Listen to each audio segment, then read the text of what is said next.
All right, go ahead. Anyone else? What can you see here? Dagesh and the first word letter. Right. This assimilation will be there. Okay. Because this one is in the file. So the free formative nun should be there. But when it is sandwiched by prefix pronoun and the first root letter, then nun is assimilated.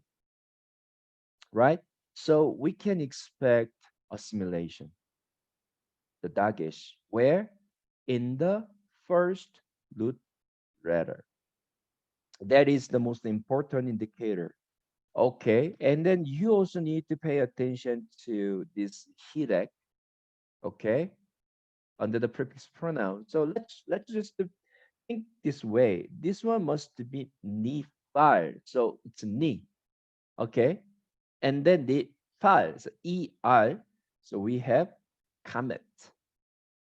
So hirek under the prefix pronoun and comets under the first root letter. But before talking about those two vowel points, we of course need to understand that it should be coming with assimilation, the dagish forte in the first root letter. Okay.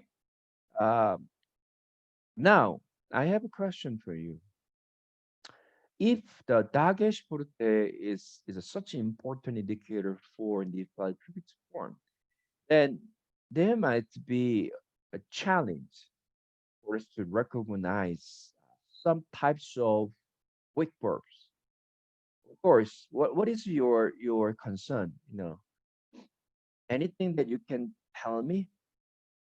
What if we have this type of verb? Then what would happen? Anything that you can say, especially in relation to the most important indicator of dagesh forte assimilation? Can anybody say? First consonant of guttural. Right. So first guttural verbs. If we have a first guttural verb, then what would happen? Why? Because we tend to be dependent on the presence of a dagesh forte. Recognize what is the default prefix form. But as Pierce mentioned, if we are dealing with a first guttural verb, then the dagesh cannot come. The dagesh cannot be taken by a guttural letter. Then what would happen normally?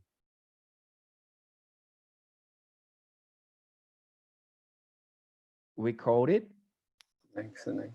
lengthening in terms of compensation, where in the preceding vowel point. So somehow there will be a change in the preceding vowel point, which is the hirek. So hirek tends to be what in terms of compensation? Do you remember? We have one more dot. So hirek becomes tere. So that's it. In case of the first guttural verb, then we will have tere. So now the question is, oh, wait a minute, wait a minute. Tere under the prefix pronoun. And are you reminded of something? What is it? Third yod. Yeah, the first yod verb. But that cannot be confusing us. Why? Because that what is it? The missing letter rule for the first yod verb indicated by tere should be applied for the case that we have only two remaining consonants after removing non-root letters. Are you following me? Unlike this, because we have every three root letters, in this case, we don't need to apply this idea. But anyway, we will come back to this one later. But I'm trying to help you to think in advance of showing uh, all those the verb chart for other weak verbs. So you did a good job, of course. And then another thing that look probably confusing is another. What is it? Okay, let's talk about the first guttural later. And then apart from first guttural, is there any concern that you have in relation to other types of weak verb in terms of recognizing all those important indicators? Is this first noon? Right, Stephen, you did a good job. What if we have a first noon verb? All right, then what did happen? It's a good question. It's a good question. So those things those things are what we are going to pay attention to today. So to tell you the truth, actually, in case of the first noon verb, the noon will be appearing. So like this, Nathan, and then it comes with a prefix pronoun, and then it should be coming together with the preformative noon, especially ni. Okay, we have two noons. And what had happened? This preformative noon indicating defi stem will be assimilated to the first noon, which means the first root letter of noon will not be dropped off. Do you understand? So all those root letters will be appearing as they are. Okay, so we are going to talk about this. Now, in terms of the form, it's not really that hard. Why? Because we have a prefix pronoun. Yo tap tap tap aleph yo tap tap tap nun. So I think we can easily recognize the form. And what about stand? First of all, most of the time you can determine it by paying attention to the presence of dagesh forte, which is assimilation. Okay, but in case of first guttural, hollow bob, and first noon, and third guttural, and middle guttural, and let's just take a look at all those things. Okay, I'm going to show you the verb chart. If you have your verb chart with you right now, please turn to your verb chart. Where are you? Let's just start from uh, strong verb.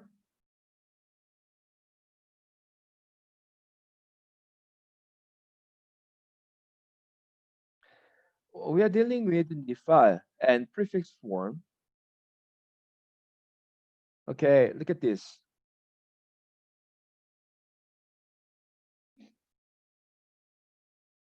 This is the prefix form strong verb. So, which means this is the basic.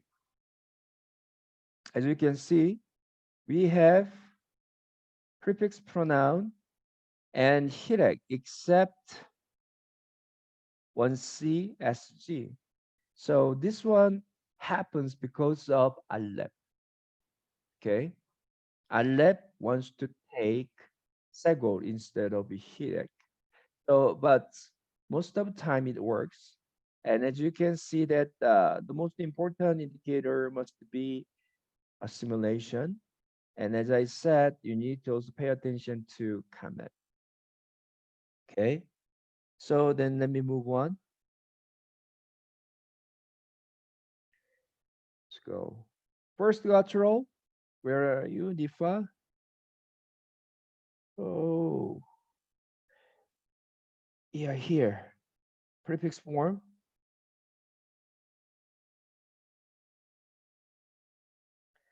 As we discussed, now we cannot see dagesh in the first root letter, right? Because of the guttural letter. And you can see that hirek became sere. Praise the Lord. Even segol under the aleph became sere. So sere under the prefix pronoun is quite special. Okay? While it is not indicating the missing letter rule for the first yod verb, then you need to think about this possibility of nifal, the nifal stem form. Okay, but praise God, we still have comets under the first root letter. So the secondary clue works. Okay, this is for the first control. Let's move on. In case of first Aleph, what will happen? It's the same.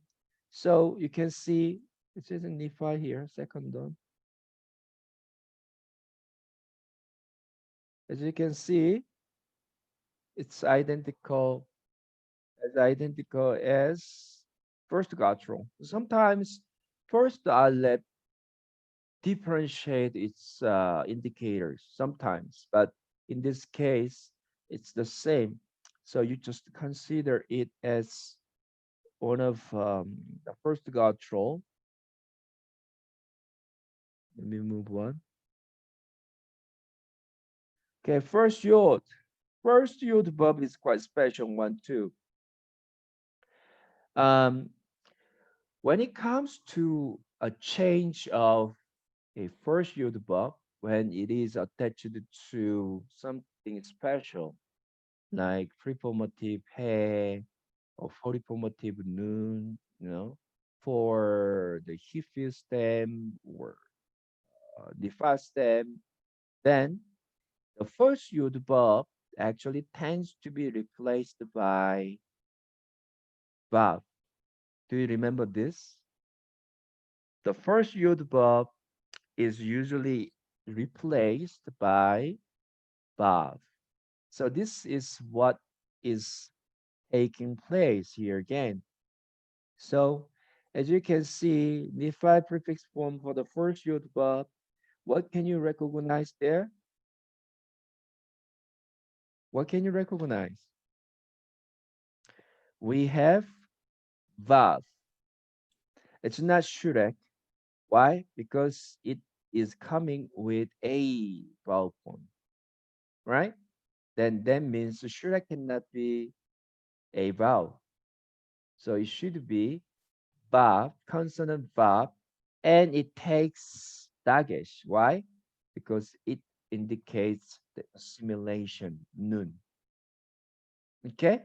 So now, what are the most important indicators of the file prefix form in terms of the first yod above?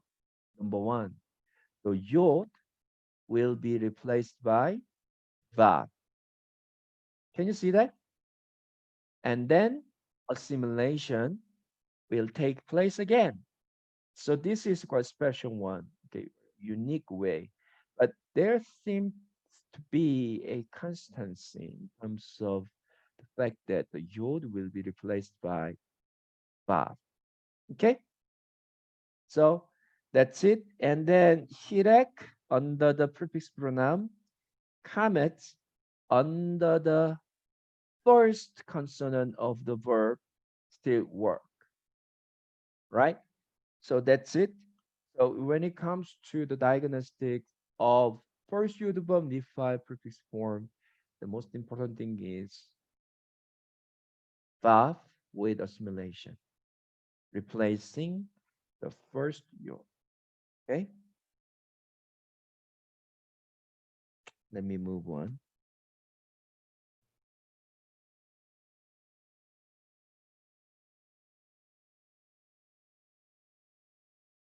Okay, but you gotta be a little bit careful with Hofab because if you think vav or this, okay, look at this Hofab. Hofab is on the right side for the first yod above.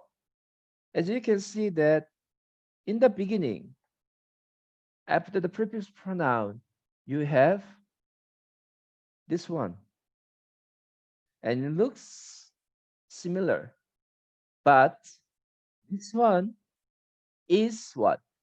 Ho five ho. This one is U class, O class. This is not ba, but this one is the vowel shurek. So you are not supposed to be confused.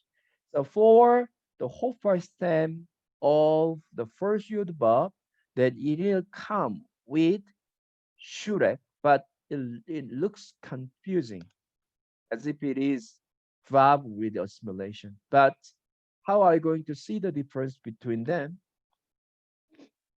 In order for this verb and that be the verb, then it should come with a vowel point under it.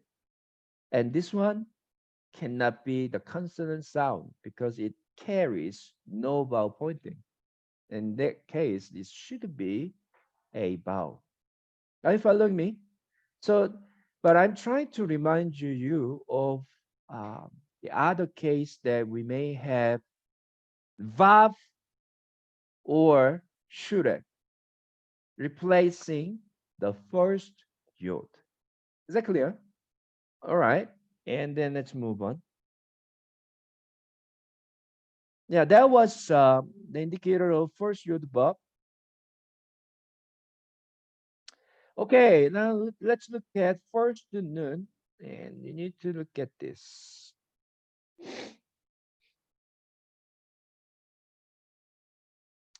Actually, this one is Nagash, and then as you can see that the first root letter noon is still there.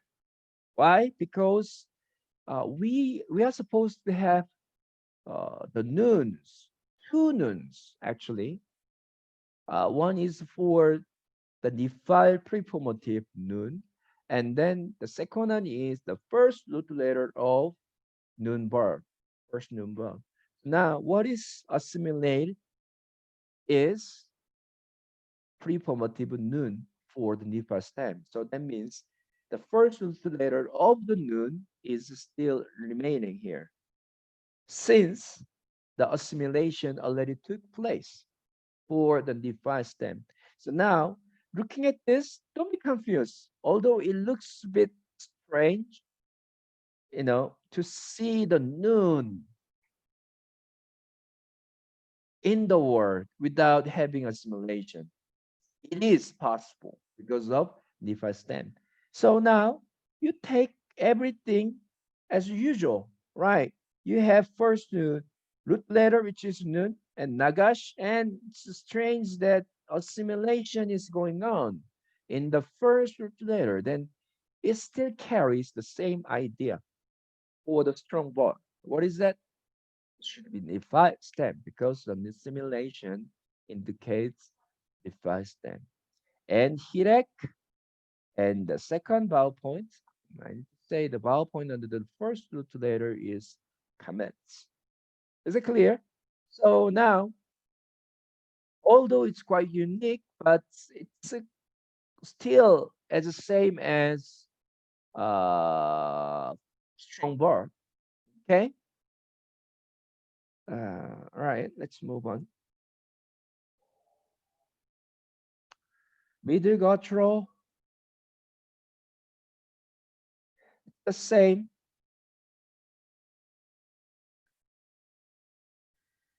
Well, you can pay attention to a lot of stuffs here, but most importantly, Dagesh, Hirek, and comments. If they are working here, no problem, because we can see the most important indicators, okay? So middle control is the same. Let's move on. Hello, Bob. It's gonna be quite special. Hello, Bob. Nifa, where are you? Okay, hello, Bob. Nifa, the second one.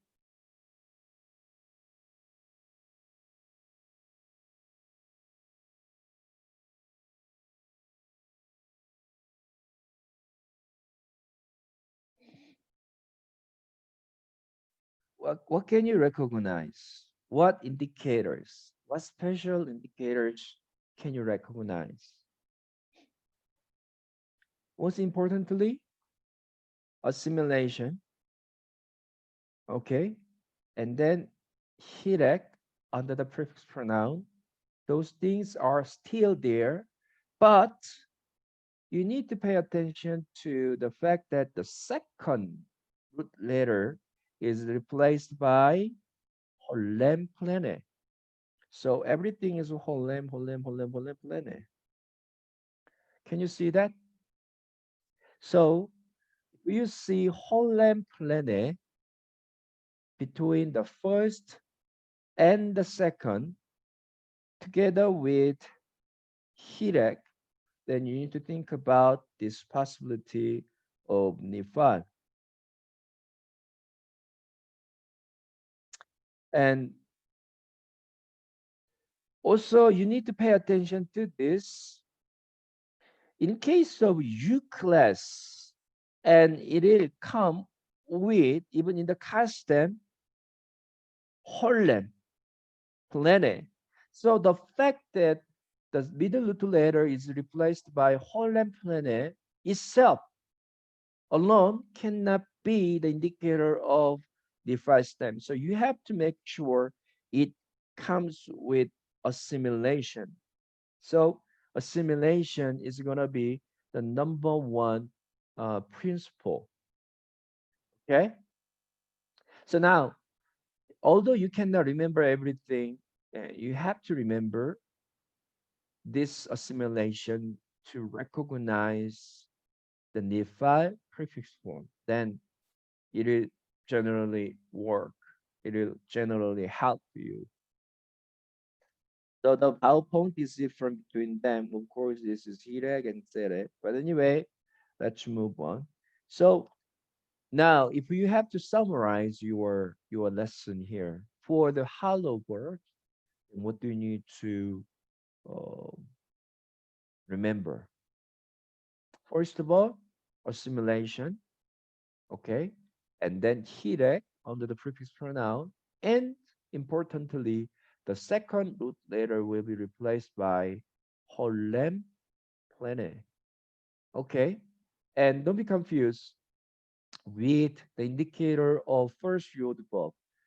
In case of first yod verb defy prefix form, then you need to let me know what the yod will be replaced by vav, and then the dagesh assimilation will come. Okay, so that's another thing. Let's move on.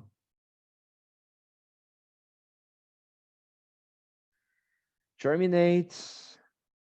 No need. Charlie. Third guttural. It's the same for the third guttural. We have all the important indicators for the strong verb assimilation, hirek, and comments. Okay. One. Third guttural. Third aleph. It's the same.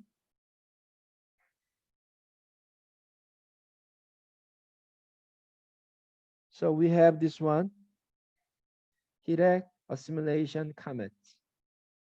Okay.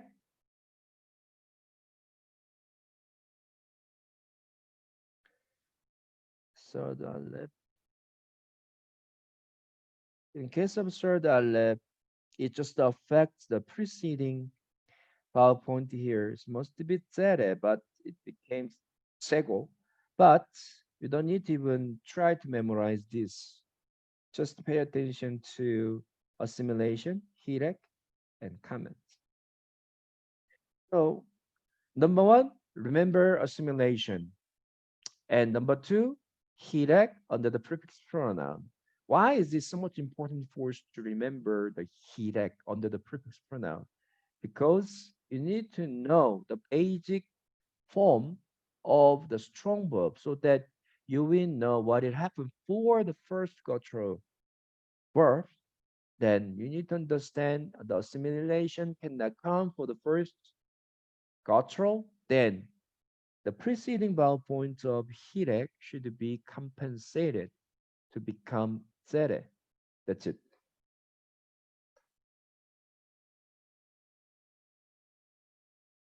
Third he, I guess there will be no big difference. Okay, we are done. So now back to the lesson. We are done today. So then, what is this for? Okay, this first slide is all about the strong cal, and the second slide is for Nepal, so that we can take a look at the comparison between cal stem and Nepal stem. So as you can see that this slide tells us the important indicators, which are assimilation in the first root letter, and hirek under the prefix pronoun, and kamet under the first root letter. Okay, do you have any questions so far? Is everything clear? Okay, let's move on. So then let's read this. Samson, could you read, please? Diagnostics of Nephal prefix verbs.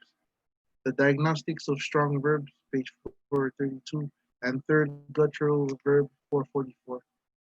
Number one, erect under the prefix pronoun except in the first common singular. There is segol in the first common singular form instead of hirek.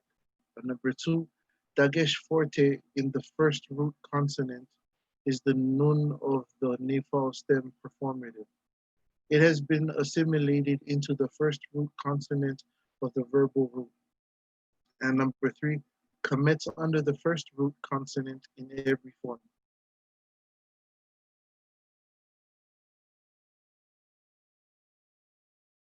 Good. So is there any new information? I think we have covered everything here. Then let's move on. Okay, this is the indicator of the five prefix first guttural verb. Sharon, would you like to read? Yes, sir. Nepal prefix first guttural verbs. First, jere under the prefix form in every PGN. Second, since the first root consonant rejects the dagesh forte associated with the assimilating nun, there is a compensatory lengthening of the prefix vowel, kire to jere. Third, commits under the first root consonant in every prefix form. All right. So now when we are talking about the five prefix form, in fact, it's not really challenging because we need to pay attention to all different types of indicators, depending on these weak verbs, and in the case, we can easily recognize them. But the problem is when we are working on the exercise without giving the hint that okay, this one must be Nifa, then it's gonna be hard to recognize, isn't it? So in fact, when it comes to other types of weak verbs, it's a bit easy, especially when they are using the default stem, because without any specific reason, you will see the assimilation or the dots in the first root letter. Then that's special, right? You don't see any reason for the first root letter to carry the dagesh. Then you need to think about this default possibility. That's a really good start. In the case, assimilation is the most important. But if you are dealing with a first guttural verb, then you will not be able to see the dagesh. Then it's really hard for you to come up with this possibility of Nifa stem. So it's really important for you to remember that otsere under the prefix pronoun is quite special. Why? Because it's not indicating any missing letter rule for the first root verb. Then what do you need to think? You need to think about this Nepal possibility. Okay, so that's it. Then Tim, can you read? Default prefix, first noun verb. Here under the prefix pronoun, except in the first common singular. There is sigol in the first singular instead of hirek. Dagesh in the first root letter. In prefix, the noun of the verbal root is retained, while the noun of the nifal stem has assimilated into the first consonant of the verbal root. Commas under the first root letter. Okay, it sounds a bit complicated, but actually, this one still has the same rules for the strong verb, which is quite unique for the first noun verb. Why? Because first noun, the first root letter of the noun should be assimilated. That's why it can be understood as a unique symptom right now. But in terms of the all those important indicators, the indicators for the strong verbs are still there, right? So it's good that we don't lose the first to noon letter. It will be appearing as it is, and then all those important indicators will be working as they are. Means assimilation will be there, kirek under the first root, the prefix pronoun, and comments under the first root letter. So that's it. But don't ask me the question, why is that we still have the first noon? Because assimilation already took place because of the Nifa stem. So we don't normally assimilate the noon two times. Okay, that's it. The prefix first yod Bob. I want Phineas to read, please. Okay, sir. Nifal prefix first yod verb. One. Hirek under the prefix pronoun is every PGN. Two. Most of the verbs that we now identify as first yod verb were originally first verbs. In Nifal, original verb appears and replaces the yod that is in the first root position. The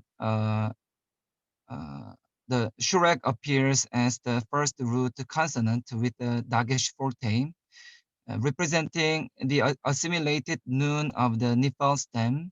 This shurek is not the vowel shurek, but the consonant with dagesh forte. All right, thank you. So, yeah, does it sound new? Well, not. So, what are the things that you have to remember dealing with a first yod Bob?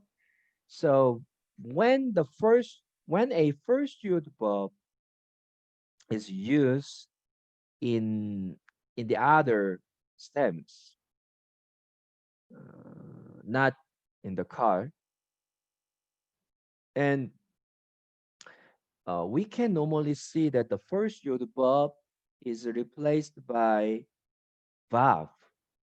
Okay, so in case of nifas stem, then we will see that the yod will be replaced by vav, consonant vav, and also it is still take assimilation of the nun.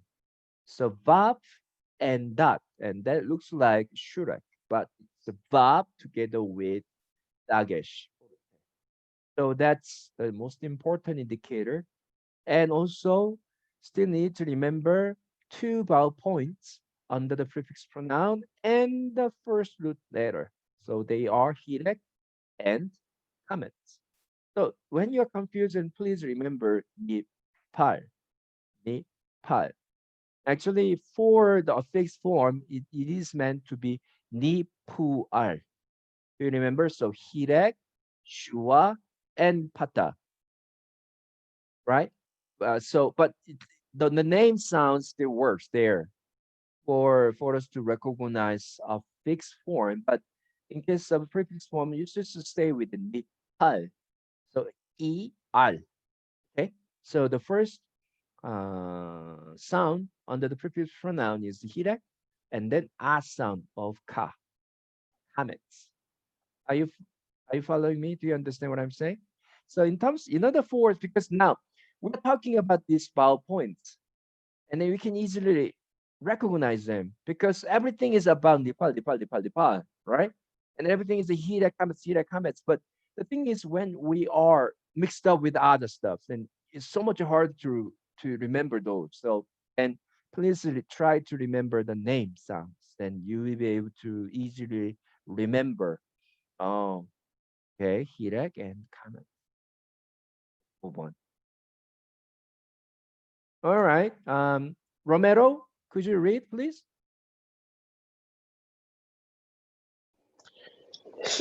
Default prefix third guttural verbs. First, Hirik under the prefix pronoun, except in the first common singular. There is a goal in the first common singular instead of Hirik. Second, Dagesh in the first root letter. Third, comets under the first root letter. And fourth, Pata under the second root letter, except in two second feminine singular, 3 MPL and 2 MPL. All right, thank you. Although we have this slide for the third culture both, it sounds like there must be some special stops there in comparison to other weak work, but everything is there, nothing special. So now you can see that assimilation is there, and hirek under the prefix pronoun is there, and kamets under the first root letter is there. So then what else do we expect? Move on. So that's it. All right. And as Nepal prefix hollow verbs, that's important. But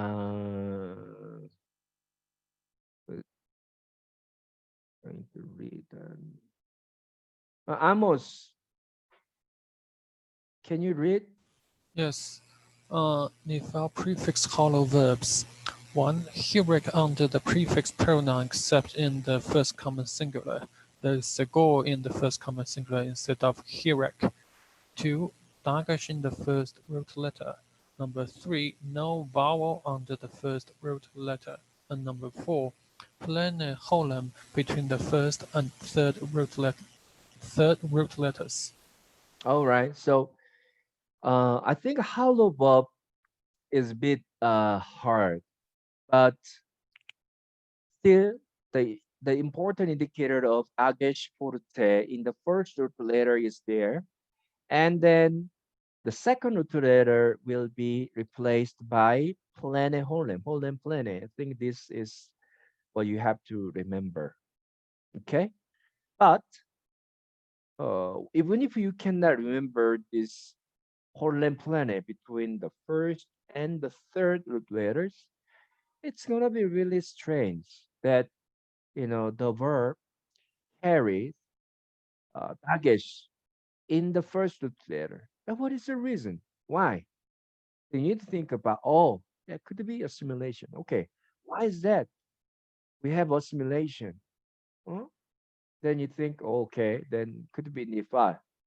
Something like this. So uh, I need to tell you that the most important indicator of Nifa prefix form should be dagesh porte in the first root letter. And then if you can remember the secondary vowel points, then praise the Lord. But even if you cannot do that, that's okay. You just go to your verb chart and just double check it, right? As long as you see that, okay, this one is Nifal, then that's a really good start. Okay. But I encourage you, of course, to memorize, the other indicators apart from assimilation. So hirek under the prefix pronoun and kamets under the first root letter, and also holem plene between the first and the third root letters for the hollow verb. Okay, third guttural, why are you there? What is about this? Apart from assimilation, hirek, oh, and what else? Kamets under the first root letter. I think it's pretty much same. So not big deal. So as long as we can recognize, then that's okay. Okay, so let's look at this. We are already done with this. So Shama and defy. Why? Because we have simulation, Agish and the secondary clue, the pulse, ER sound is there. Okay, then form, prefix form, special feature, verb conjunction, and negative particle law. Right? Uh, and what else? PGN, 3 MSG, special feature, I told you. Meaning, and he or it will not be heard. So the meaning of the device should be a passive voice, right? Carries the passive voice. Shama means listen or uh, to hear. So in the passive voice should be to be listened or to be heard. And the prefix form itself indicates incomplete action, so must be translated in the future tense. Is that clear? Samson, I guess you are not confused anymore. Sorry, I said muted. I said I'm very confused. I know. That's why I ask you this question. Uh, Samson just always starts from the basic form, and whatever you can recognize as the basic, then that is a good start. So in case of verb conversive, always past tense. So verb conversive should be coming together the verb in pata and dagesh, and normally comes with like this, and then um, root letters. So now verb conversive always comes for what? Prefix form, right, Samson?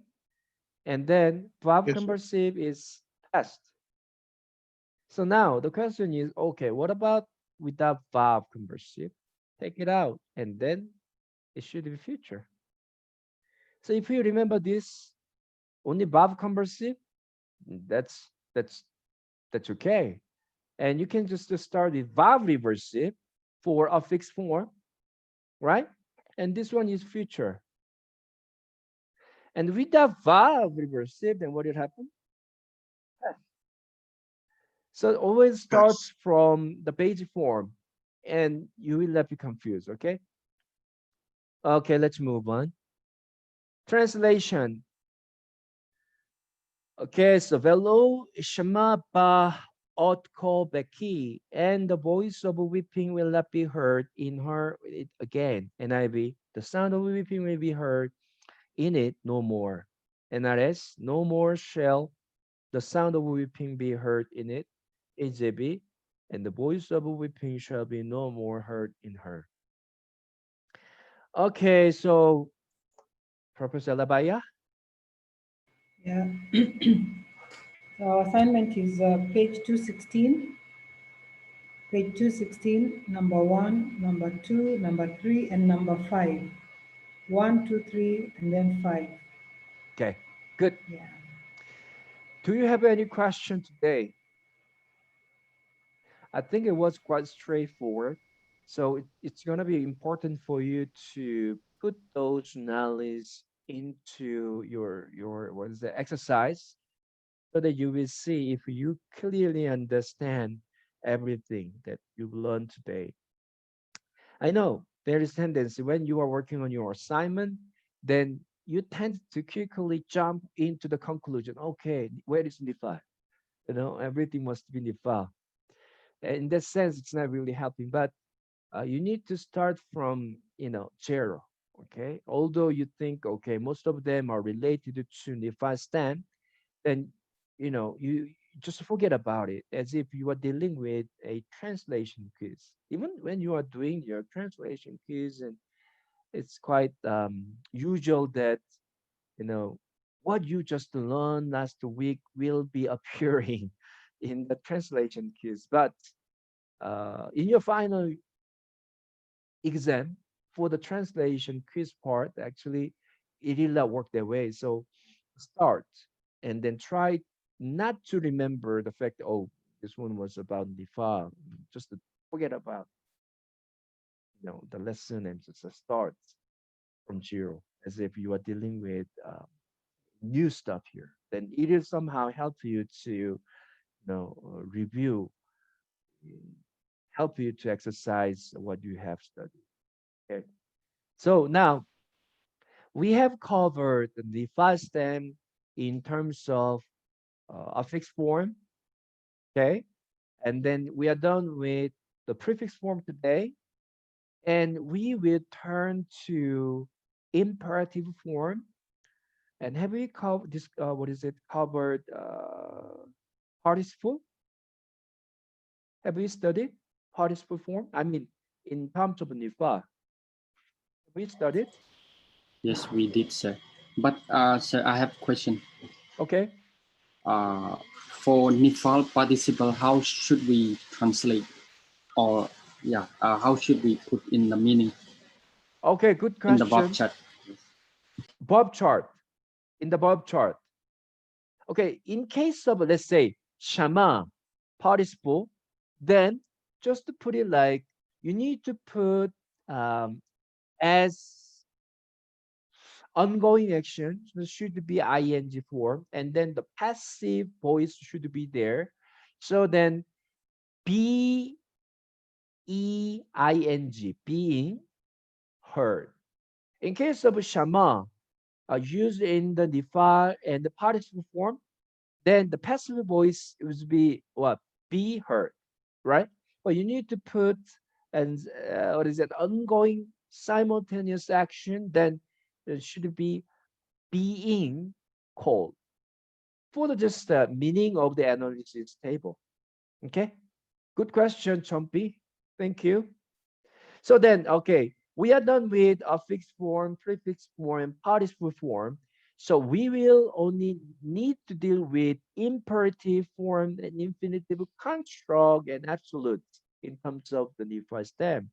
And we will be done. Praise the Lord. Wow. I thank God for that at this moment that we are almost done. Right.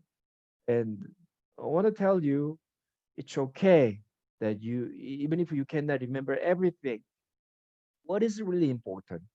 As your teacher, I want to say, what is really important is this. When you look at some professional explanation of all those grammatical aspects, because in Hebrew 3, you have to deal with some advanced level of grammars, okay? And then you have to deal with the different textbooks like Jazz News, or some will call it Gas News, and what O'Connell, Grammar, and Muraoka, and those three books will be quite important. So you have to deal with some exceptional cases that are different from the general understanding of grammar. So dealing with, let's say, Genesis 23, okay, and then you need to look at those textbooks. If you have any specific reference, right, for the specific passage in the textbook, then it must be quite special explanation. Okay, so in the beginning of Hebrew 1, I shared an interesting passage. Do you remember uh, the Genesis story of Abraham? When God called him, God commanded him to be what? Walk before me and be blameless. Do you still remember this story? And I told you most of the English translation put two commandments. So it sounds like we have two commandments, right? Because those two Hebrew verbs are used in the form of imperative. So when we translate the word walk before me and be blameless, these two main verbs are imperatives. So these are the general, what is it, understanding of the Hebrew grammar. But in the case that we have two imperatives standing side by side, and occasionally the second imperative refers to the consequence of the first commandment. In other words, if you do the first commandment, then this second verb will take place. So the right translation is not two commandments like be walk before me and be blameless, but should be translated walk before me and you will be blameless. So now, after learning this basic grammar, you cannot really think as if you can understand everything. So you need to deal with some exceptional case like this, and then this one is really important. And uh, this information is what you can find from those textbooks. I'm quite excited about this. In Hebrew 3, we are going to deal with textual criticism. Are you excited about this? Of course, textual criticism itself is quite complicated.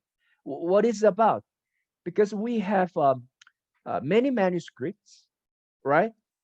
And then it has different wording sometimes. They are all Hebrew, but sometimes this, let's say, what is it?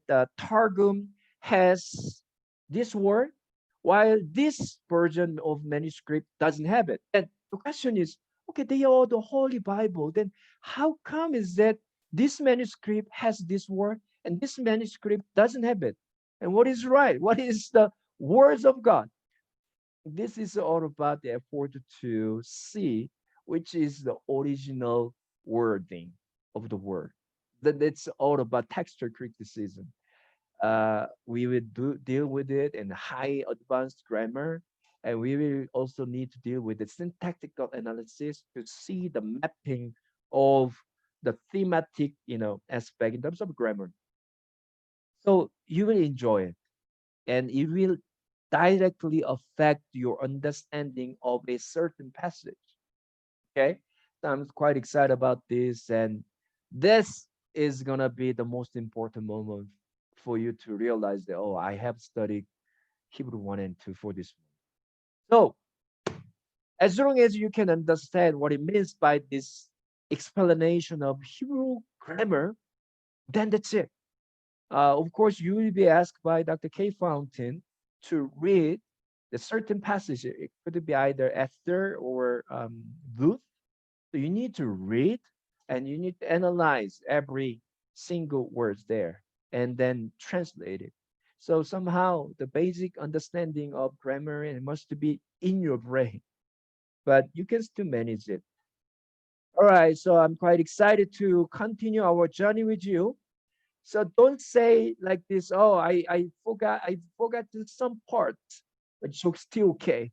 As long as you can pass Hebrew 2 and you can continue your Hebrew 3, and you will be Hebrew scholars. Somebody say amen. All right. So we are done today. Gonna see you tomorrow. Um, so it's due. The assignment is due tomorrow, right? Yes, tomorrow. And also need to remind you of your vocabulary quiz scheduled for December 4, if I'm not mistaken. Yeah, that's next week. Yeah, that's week Friday, right? Yeah, Friday next week. Yeah. So you really need to start memorizing all vocabulary, which must be 380. Okay, so start memorizing it, and also I'm going to give you a study guideline, maybe sometime next week. Okay, do you have any question? All right, so God bless you. Bye. Bye. Thank you,